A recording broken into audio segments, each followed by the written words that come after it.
তো হাই বন্ধুরা, এটা ছিল দীঘার শেষ দিন। তো সকালবেলায় আমরা চলে গেছিলাম সমুদ্রে, কারণ আমার মা ফোন করে বলছিল যে সমুদ্রে জল নিয়ে আসবি, কোনো কাজে লাগবে। আর রাস্তায় আস্তে আস্তে চা পেয়ে গেছি, তো একটা চা নিয়ে নিয়েছি। তো চাটার দামই ছিল 10 টাকা। তারপর রুমে এসে করে দেখি যে সবাই রেডি, তো আমিও রেডি হয়ে গেলাম। বাড়ি তো যেতেই হবে। তো হঠাৎই এমন হলো যে বাড়ি না যেয়ে আমরা কোথায় গেছিলাম। তো পুরো ভিডিওটা দেখতে থাকো, বুঝতে পারবে। আমরা গিয়েছিলাম বৌদির বাপের বাড়ি। কোন মা বাবার না ইচ্ছে হয় যে এত কাছে এসে করে, কারণ বৌদির বাপের বাড়ি থেকে দীঘা অনেকটাই কাছে। তো তাই তার বাবা মার অনেক দুঃখ করছিল যে আমাদের বাড়িতে এসে করে দেখা করে যাবে। তো সেখানেও একটা রাত ছিলাম। তো বৌদি ফুচকা এনে দিয়েছিলো, তারপরে খেলাম। আর এগুলো হচ্ছে ঝিল, আর এটা হচ্ছে হাওড়ার ব্রিজ বলতে গেলে। নিচে জল, ওপরে বাঁশ দিয়ে পেরোতে হবে। একবার যদি পড়ে যাও একবারে জলেই পড়বে।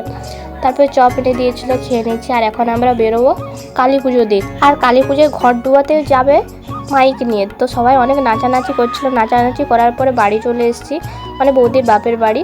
সেখানে মাংস ভাত ছিল রাত্রে। আর সকালে তাড়াতাড়ি উঠে দেখি যে বৌদি সব কিছু রেডি করে দিয়েছে মুড়ি খাওয়ার জন্য। আর আমাদের ট্রেন ছিল যেহেতু, তাই তাড়াতাড়ি বেরিয়ে যেতে হলো। তো আমরা স্টেশনেও চলে এসেছি। আর যেহেতু দুদিন বাড়িতে ছিলাম না, তাই দাদুর অবস্থা দেখো, কথাগুলো শোনো, কতটাই না ভালো আছে।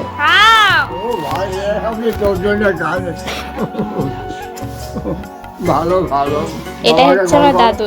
তো দেখার জন্য নেক্সট টাটা।